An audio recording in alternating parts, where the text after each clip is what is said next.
নমস্কার বন্ধুরা, কেমন আছেন আপনারা? অনেক সময় মাছে থেকে অতিরিক্ত আষ্টে গন্ধ বেরোতে শুরু করে। কিভাবে মাছ পরিষ্কার করলে সহজেই আষ্টে গন্ধ চলে যাবে? মটরশুঁটির খোসা ছাড়ানোর একটা সহজ পদ্ধতি শেয়ার করব। ধনেপাতা কিভাবে রাখলে অনেক দিন পর্যন্ত সবুজ সতেজ থাকবে, তাছাড়াও আপনাদের কাছে শেয়ার করব আরও বেশ কিছু ছোট ছোট ইউজফুল কিচেন টিপস।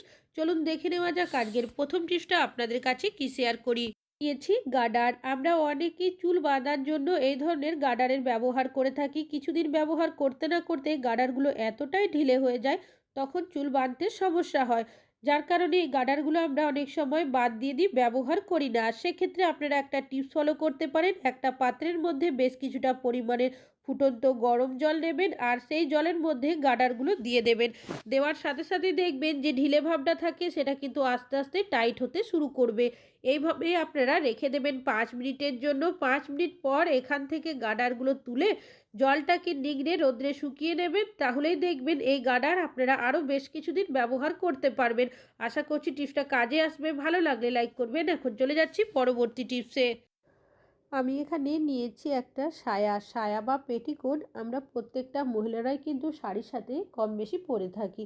তবে অনেক সময় দেখা যায় এই পেটিকোটের একটা সাইডের দড়ি যদি কোনো কারণে টানতে যাই, অন্য সাইডটাও ঢুকে যায়। বাড়িতে থাকলে তো আবারও সেই দড়িটাকে খুলে আমরা পরিয়ে নিই। তবে কোথাও যদি বাইরে যাই বা বাইরে থাকি সেক্ষেত্রে সমস্যা হয়। কেন কি বাইরে লোকজনের মাঝে এই ধরনের সমস্যা হলে নিজেদেরই কিন্তু লজ্জার মধ্যে পড়তে হয়। তো সেক্ষেত্রে আপনারা একটা টিপস ফলো করতে পারেন যে পেটিকোট বা সায়ার ব্যবহার করবেন, প্রথমে দড়িটাকে সমান করে নেবেন। এবার একটা সাইড করে আপনারা কি করবেন, সেলাই করে নেবেন। খুব বেশি যে সেলাই করতে হবে তা কিন্তু নয়। 1 থেকে 2 বার আপনারা এই দড়ির সাথে যে পেটিকোটটা রয়েছে সেটাকে সেলাই করতে হবে। সেক্ষেত্রে কি হবে, কোনো কারণবশত যদি আপনারা পেটিকোটের দড়ি একটা সাইড থেকে টানেন, কোনোভাবে কিন্তু সেলাই করার কারণে খুলে বেরিয়ে আসবে না। আশা করছি টিপসটা কাজে আসবে। ভালো লাগলে লাইক করবেন। এখন চলে যাচ্ছি পরবর্তী টিপসে। আমি এখানে নিয়েছি বেশ কিছুটা মাছ আমাদের প্রত্যেকেরই বাড়িতে কম বেশি নিয়ে আসা হয়ে থাকে। তবে মাছের থেকে আষ্টে গন্ধ বেরোবে এটা স্বাভাবিকই, কিন্তু অনেকেরই দেখবেন অতিরিক্ত আষ্টে গন্ধের কারণে মাছ খেতে পছন্দ করলেও তারা কিন্তু খেতে পারে না। সেক্ষেত্রে আপনারা নিয়ে নেবেন লেবু। সামান্য পরিমাণের লেবুর রস মাছের মধ্যে দিয়ে দেবেন। তারপর খুব ভালো করে লেবুর রসটাকে মাছের মধ্যে মাখিয়ে দেবেন। এইভাবে আপনারা রেখে দেবেন 5 মিনিটের জন্য। 5 মিনিট পর আপনারা নর্মাল জল দিয়ে ঠিক যেভাবে মাছটা ধুয়ে দেবেন, দেখবেন যে অতিরিক্ত একটা আষ্টে গন্ধ বেরোয় মাছের থেকে, সেটা কিন্তু বেরোবে না। আশা করছি টিপসটা কাজে আসবে। ভালো লাগলে লাইক করবেন। এখন চলে যাচ্ছি পরবর্তী টিপসে। আমি এখানে নিয়েছি একটা সিরাপের বোতল। বাচ্চা থেকে বড় আমরা কম বেশি অনেকেই কোনো না কোনো সিরাপের ব্যবহার করে থাকি। তবে যখন নতুন কোনো সিরাপ নিয়ে আসা হয় একবারে কিন্তু শেষ হয় না, অনেক সময় কিছুটা থেকে যায়। তবে যখন এইভাবে ওষুধ বের করতে যায়, কিছুটা ওষুধ দেখবেন এই বোতলের গা বেয়ে পড়তে থাকে, যার কারণে যেখানে এক্সপায়ারি ডেটটা লেখা থাকে সেটা অনেক সময় মুছে যায়। ওষুধ থাকলেও এক্সপায়ারি ডেটটা বুঝতে না পারলে কেউই কিন্তু সেই ওষুধ আমরা আর খাই না। তো সেক্ষেত্রে আপনারা একটা টিপস ফলো করতে পারেন। এখানে নিয়েছি আমি নেল পেন্ট। যেখানে এক্সপায়ারি ডেটটা লেখা থাকবে তার মধ্যে এইভাবে আপনারা নেল পেন্টটা লাগিয়ে দেবেন। এতে করে কি হবে, নেল পেন্টের একটা আস্তরণ হয়ে যাবে। শুকিয়ে গেলে আপনারা যদিও দেখেন কোনোভাবে এখানে সিরাপ লেগে যায়, কোনোভাবে কিন্তু এক্সপায়ারি ডেটটা উঠবে না। যতদিন এক্সপায়ারি ডেটটা থাকবে আপনারা কিন্তু এই সিরাপটা ব্যবহার করতে পারবেন। আশা করছি টিপসটা কাজে আসবে। ভালো লাগলে লাইক করবেন। এখন চলে যাচ্ছি পরবর্তী টিপসে। কিছুটা ধনেপাতা নিয়েছি। এখন বাজারে প্রচুর ধনেপাতা পাওয়া যাচ্ছে, আমাদের প্রত্যেকেরই বাড়িতে কিন্তু কম বেশি নিয়ে আসা হয়ে থাকে। তবে ধনেপাতা দেখবেন আমরা যেভাবেই রাখি না কেন খুব বেশি দিন কিন্তু ভালো থাকে না। তো আপনারা এই ধরনের একটা কাচের জারের মধ্যে কি করবেন, যে ধনেপাতাগুলো রয়েছে গোড়ার অংশটা এইভাবে রেখে দেবেন। তবে অবশ্যই কিন্তু আগে ধনেপাতাগুলো বেছে নেবেন, কোনো যাতে পচে যাওয়া পাতা বা খারাপ হয়ে যাওয়া পাতা না থাকে। এইভাবে রাখলে আপনারা দেখবেন 10 দিন পর্যন্ত আপনাদের ধনেপাতা একদম সবুজ সতেজ থাকবে, শুকিয়েও যাবে না, পচেও যাবে না। আর ফ্রিজ ছাড়াই কিন্তু এইভাবে আপনারা রাখতে পারবেন। আর যদি ফ্রিজে রাখেন এইভাবে করে সেক্ষেত্রে দেখবেন ধনেপাতা 1 মাস ভালো থাকবে। এখন চলে যাচ্ছি পরবর্তী টিপসে। আমি এখানে নিয়েছি চিরুনি। চুল ছাড়ানোর জন্য আমরা প্রত্যেকেই কোনো না কোনো চিরুনির ব্যবহার করে থাকি। তবে যখন নতুন চিরুনি কিনে নিয়ে আসা হয়, চিরুনির যে দাঁড়ের অংশগুলো থাকে এতটাই ধারালো থাকে, এই চিরুনি দিয়ে যখন চুল ছাড়াতে যায় অনেক সময় ব্যথা করে। বাচ্চাদের যদি চুল ছাড়ায় সেক্ষেত্রে অনেক সময় মাথার মধ্যে রক্তও বেরিয়ে যায়। অনেক সময় ছোট বাচ্চারা দেখবেন কান্নাকাটিও করতে শুরু করে। তো যখনই আপনাদের নতুন চিরুনি বাড়িতে নিয়ে আসা হবে, একটা কাজ করে নিতে পারেন। নিয়ে নেবেন একটা গ্রেটার। গ্রেটারের মধ্যে আপনারা এইভাবে আলতো হাতে ঘষে দেবেন। দেখবেন যে চিরুনির দাঁড়ের অংশগুলো অনেকটাই ধারালো থাকে, সেটা কিন্তু চলে যাবে। কেন কি গ্রেটারের যে ধারালো অংশটা থাকে তার মধ্যে ঘষলেই কিন্তু এটা অনেকটাই মসৃণ হয়ে যাবে। আশা করছি আপনাদের টিপসটা কাজে আসবে। ভালো লাগলে লাইক করবেন। এখন চলে যাচ্ছি পরবর্তী টিপসে।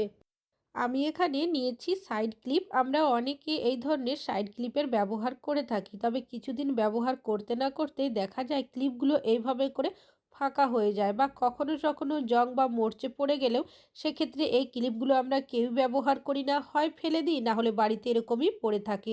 তবে কিভাবে আপনারা ক্লিপগুলো আবারও ব্যবহার করতে পারবেন? আমাদের প্রত্যেকেরই বাড়িতে কিন্তু কোনো না কোনো জিনিসপত্র এই ধরনের প্যাকেটের মধ্যে নিয়ে আসা হয়ে থাকে। কিছুটা হয়তো জিনিস আমরা কৌটো বা ডিব্বার মধ্যে রাখি, বাকিটা জায়গা থাকে না ডিব্বাতে, তাই প্যাকেটে রেখে দিই। আর প্যাকেটটাকে যদি ডাইরেক্ট মুড়িয়ে রাখি কিছুক্ষণের মধ্যেই খুলে যায়। হাতের কাছে যদি কোনো রাবার ব্যান্ড বা গার্ডার না থাকে সেক্ষেত্রে দেখবেন বাইরের হাওয়া বাতাস তো ভেতরে যায়ই, অনেক সময় পোকামাকড়ও চলে যায়, জিনিসটাও নষ্ট হয়ে যায়।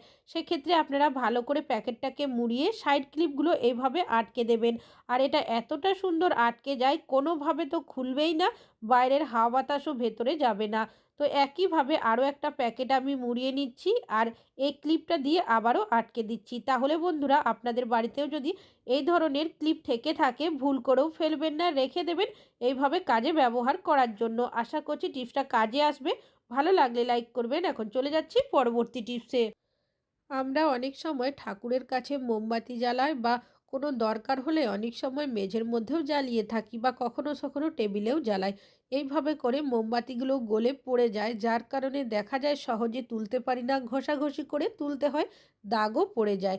তো কিছুটা গরম জল আপনারা দিয়ে দেবেন, দেখবেন কোনোভাবে ঘষাঘষি ছাড়াই কিন্তু খুব সহজেই এই মোমগুলো উঠে পরিষ্কার হয়ে যাবে। তো দেখতেই পাচ্ছেন কতটা সুন্দর পরিষ্কার হয়ে গেছে। আশা করছি টিপসটা কাজে আসবে। ভালো লাগলে লাইক করবেন। এখন চলে যাচ্ছি পরবর্তী টিপসে। নিয়েছি প্রেসার কুকার। প্রেসার কুকারে রান্নাবান্না কম বেশি আমরা অনেকেই করে থাকি। তবে যখন গ্যাস শেষ হওয়ার থাকে বা বার্নার যদি কোনোভাবে জাম হয়ে যায়, দেখবেন একটা অরেঞ্জ আগুন বেরোতে শুরু করে। এর ফলে দেখা যায় প্রেসার কুকারের তলার সাইডে একটা কালচে বা লালচে দাগ পড়ে যায়, যেটা দেখতেও বাজে লাগে। আর আমরা অনেকটা সময় দেখবেন ঘষাঘষি করলেও দাগটা সহজে যেতে চায় না। তো কি করবেন, সামান্য জল ছিটিয়ে দেবেন আর দিয়ে দেবেন কিছুটা লবণ। লবণটাকে এইভাবে করে প্রেসার কুকারের তলার মধ্যে ভালোভাবে লাগিয়ে দেবেন। এতে কি হবে, একটা লবণের আস্তরণ হয়ে যাবে। এরপর আপনারা প্রেসার কুকারের মধ্যে কোনো কিছু যদি রান্না করেন, দেখবেন যে একটা কালচে বা লালচে দাগ পড়ে, সেটা কিন্তু কখনোই হবে না। আমি এখানে ডাল সেদ্ধ করেও আপনাদের দেখাবো, তাহলে আপনারা নিজেরাই বুঝতে পারবেন যে প্রেসার কুকারের তলাটা একটুও পুড়েও নি, আর আলাদা করে কিন্তু আপনাদের ঘষাঘষি করে পরিষ্কারও করতে হবে না। শুধুমাত্র নর্মাল জল দিয়ে ধুয়ে দিলেই কিন্তু পরিষ্কার হয়ে যাবে। তো দেখতেই পাচ্ছেন একটুও কিন্তু কোনোভাবে পোড়া দাগ পড়েনি। যেহেতু অনেকটাই গরম রয়েছে, আমি সামান্য জল ছিটিয়ে আপনাদের দেখাচ্ছি। দেখতেই পাচ্ছেন শুধু জল দিয়ে যদি পরিষ্কার করে দেন সেক্ষেত্রেই কিন্তু হয়ে যাবে, কোনো রকমের আপনাদের ভিম বার সাবান, জেল কোনো কিছুর প্রয়োজনই হবে না। আশা করছি টিপসটা কাজে আসবে। ভালো লাগলে লাইক করবেন। এখন চলে যাচ্ছি পরবর্তী টিপসে। বাড়িতে কিন্তু ভাত কম বেশি রান্না বান্না হয়ে থাকে, তবে ভাতের যখন আমরা ফেনা ঝরাতে যাই, বিশেষ করে নতুন রাঁধুনি হয়ে থাকলে তারা দেখবেন ভাতের ফেনাটা ঠিকভাবে ঝরাতে পারে না। অনেক সময় গরম ভাতের ফেনা হাতে লেগে যায়, বা কখনো কখনো দেখা যায় ভাতের ফেনাটা ভাতের মধ্যে থেকে যাওয়ার কারণে ভাতটাও কিন্তু খেতে ভালো লাগে না। তো আপনারা যখনই ভাতের ফেনা ঝরাবেন ৩ থেকে ৪টে এইভাবে ক্লিপ দেওয়ার পর যে পাত্রে ভাতের ফেনাটা ঝরাবেন কিছুটা এইভাবে ঝরিয়ে নেবেন। এইভাবে চাইলে রেখে দিতে পারেন, তবে আপনাদের অসুবিধা হলে এইভাবে একটা হাতা বা ডাবু দিয়ে আটকেও দিতে পারেন। কিছু সেকেন্ড রেখে দেবেন, দেখবেন ভাতের যে ফেনাটা থাকে সেটা নিজে নিজেই ঝরতে শুরু করবে। এইভাবে করে আমরা কিন্তু খুব সহজেই ভাতের ফেনাটা ঝরিয়ে নিতে পারি। আশা করছি আপনাদের টিপসটা কাজে আসবে। ভালো লাগলে লাইক করবেন। এখন চলে যাচ্ছি পরবর্তী টিপসে। একটা মটরশুঁটি নিয়েছি। বাজারে প্রচুর মটরশুঁটি পাওয়া যাচ্ছে। আমাদের প্রত্যেকেরই বাড়িতে নিয়ে আসা হয়ে থাকে। আমরা মটরশুঁটির বিভিন্ন ধরনের রেসিপি বানিয়ে থাকি। তাছাড়াও অনেকে দেখবেন এই সময় আমরা মটরশুঁটি সংরক্ষণ করে রাখি সারা বছরের জন্য।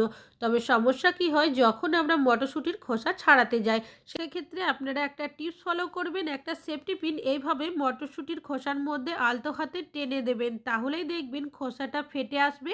আর খুব সহজেই কিন্তু আপনারা এইভাবে অনেকটা মটরশুঁটির খোসা কম সময়ের মধ্যে ছাড়িয়ে নিতে পারবেন।